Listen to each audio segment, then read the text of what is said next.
kaya binibigyan natin emphasis. Kaya tayo masasabi natin na pinamumunuan talaga tayo ng Panginoon Jesus sapagkat kung ano lamang po yung kanyang authorized, yung kanyang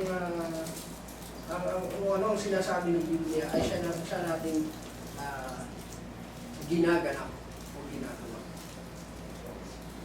So, that's all mga kapatid. Yun lamang po sa umagang ito. Maraming salamat po sa pakikinig at sana po ay naging pakipakinama at makatulong sa ating pananampalataya. Maraming salamat po.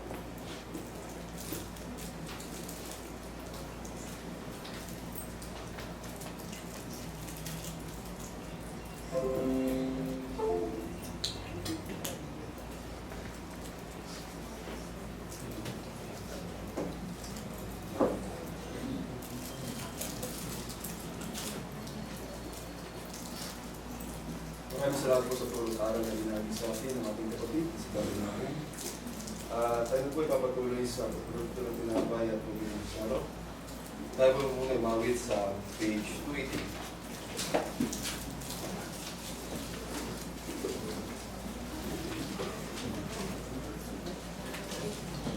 Page 280.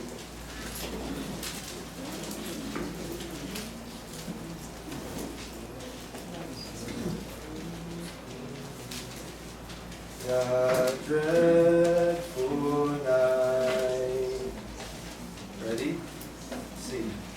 The dreadful night before His death, the Lamb for sinners slain, did almost with His dying breath, this solemn feast ordained to keep the feast.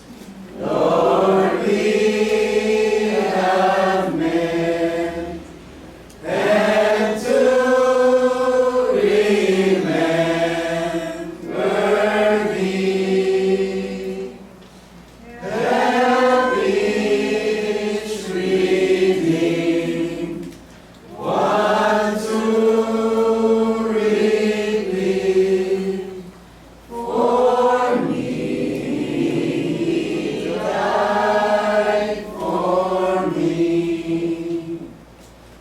Thy sufferings, Lord, is sacred sign to our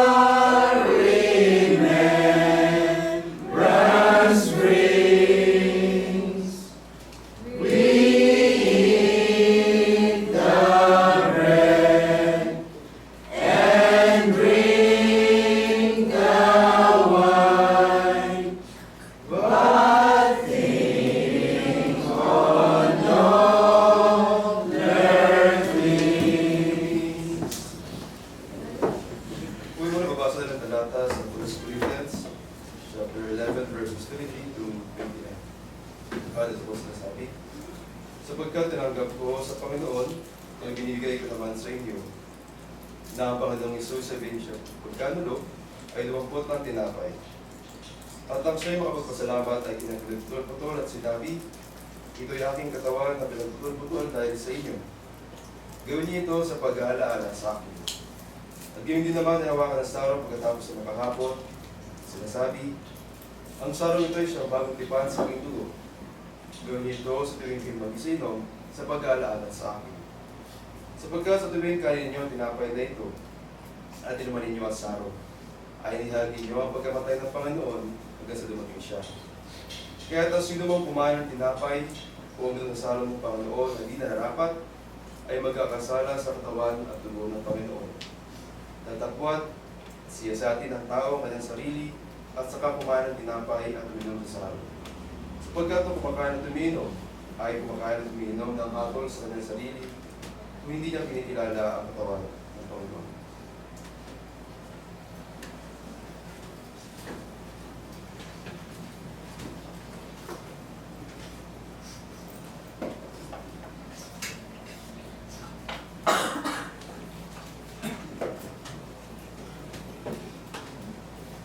Excitate mo lahat para sa pagkakas. Tayo yung po na o Diyos sa mga makapagitan sa lahat, Panginoon, kami po tayo po sa salamat na minsan pa ay ituloy dito sa amin ang pagkakataon nito upang lalakarin namin ang kailangan ng anak sa Kristo Jesus ang Panginoon. At narito po hawak ng mga tupod sa kasang sa sumusulo, sa puso, at ang tinapay ng libadura na sumusulo naman sa katawan. Dalangin po namin, Panginoon, na pasasanin po ang mga pamilya ito. Pagpag-isa po sa amin tatanggap, mga Panginoon, at hindi karapat dapat kami sa iyong harapan. At din ay hindi po kami nakakatawaran sa lahat po namin pagkakasalan ng mga nagawa at aming mga pagkukulang. Ito po ang aming samudalangin sa kalang po ng anak na si Kristo Jesus at tagapagligtas. Darang po tayo para po sa pag-ambagan. Uli ba sa talata sa 1 Corinthians chapter 16 verses 1 to 2. Ngayon tungkol sa ambagan sa mga banal, ay gawin din naman ninyo, kaya nag-iutos ko sa mga iglesia ng Galatia. Tuwing unang araw ng sarili ko, ang bawat isa sa inyo ay magbubuhat na magsimpang. Ayon sa kanyang giniginhawa, kung huwag nang gumawa ng mga bagan sa pagpayad ko. Tawagin po natin ang page 68 sa ating mga Hilalya. When upon life billows you are tempesto. Ready? Sing. When upon life billows you are tempesto, when you are discouraged thinking all is lost, count your many blessings, name them one by one, and it will surprise you what the Lord has done. Count your blessings, name them one by one. Count your blessings, see what God hath done. Count your blessings, name them one by one. Count your many blessings, see what God hath done. So amid the conflict, whether great or small, do not be discouraged, God is over all. Count your many blessings, angels will attend. Help and comfort give you to your journey's end. Count your blessings, name them one by one. Count your blessings, see what God hath done. Count your blessings, name them one by one. Count your many blessings, see what God hath done. Tayo po muling bubuhat at panalangin. So Diyos sa mga kapamilya, nagkabilang po sa lahat, Panginoon, kayo po ay gataas ng mga titig. May dala po ng puso pa sa lang, Panginoon, sa lahat po ng pagpapala at biyaya na pinulog po sa bawat isa.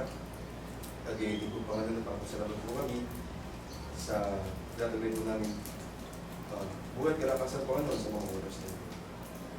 Dalangin po namin, Panginoon, ng mga salapi na ang hindi kapagbagal. Gawang po ay gamit dito sa pagpapalaganan ng Ebanghelyo. At yun din sa pagpapaulad ng mga sambahan, Panginoon. Dalangin din po namin na magamit ito upang makatulong din po sa ilang kapatid po namin na kailangan ng pinasyan. Patuloy din po namin dinadalangin, Panginoon, sa mga susunod na araw na patuloy din po kami ingatan, gabayan, ilayo sa mga pamakan, Panginoon, ng mga karamdaman na ibigay po sa amin ang aming pangailangan sa mga kumpisikal na pangatawan, Panginoon.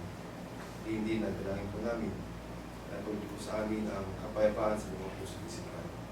Ito po aming sa dalangin sa mga anak na si Kristo Jesus at tagapagligtas, ngayon at kapakailanman.